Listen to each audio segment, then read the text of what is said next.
இன்னைக்கு வியானுக்கும் தர்ஷித்துக்கும் எம்மியான சூப்பரான டேஸ்டான ஒரு பிரேக்ஃபாஸ்ட் வந்து ரெடி பண்ண போறோம்.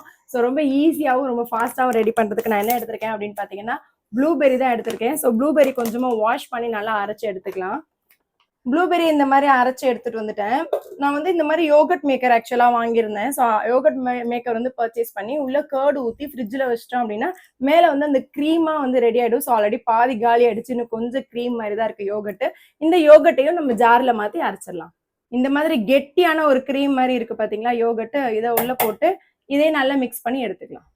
நல்லா மிக்ஸ் பண்ணி எடுத்துக்கிட்டேன். இதை அப்படியே நம்ம சர்விங் பவுலுக்கு வந்து ட்ரான்ஸ்ஃபர் பண்ணிடலாம். அவ்வளவுதான், ஒரு சூப்பரான பிரேக்ஃபாஸ்ட் ரெடி ஆயிடுச்சு. ஸோ குழந்தைங்கல இருந்து பெரியவங்க வரைக்கும் இது சாப்பிடலாம். டயட் இருக்கவங்க, இல்ல டயபெட்டிஸ் இருக்கிறவங்க, கேஸ் ட்ரபிள் இருக்கிறவங்க, குழந்தைங்களுக்கு வந்துட்டு மோஷன் ரொம்ப டைட்டா பாஸ் ஆகுது அப்படின்னு சொல்றவங்க எல்லாருமே ஆக்சுவலா இந்த பிரேக்ஃபாஸ்ட் செஞ்சு சாப்பிடலாம். ஸோ ஒரு ப்ளூபெரியும் ரொம்ப ஹெல்த்தியானது, யோகட்டுமே ரொம்ப ஹெல்த்தியானது, ஈஸியா டைஜஷன் பண்ணும் அண்ட் குழந்தைங்களுக்கு பிரெயின் டெவலப்மெண்ட்டுக்கு ரொம்பவே ஹெல்ப்ஃபுல்லா இருக்கும். இந்த வீடியோ உங்களுக்கு பிடிச்சிருந்துச்சுன்னா மறக்காம ஒரு லைக் கொடுத்துருக்கோங்க. இதே மாதிரி சூப்பரான வீடியோஸ்க்கு ஜெகா உஷா வைப்ஸை சப்ஸ்கிரைப் பண்ணிக்கோங்க.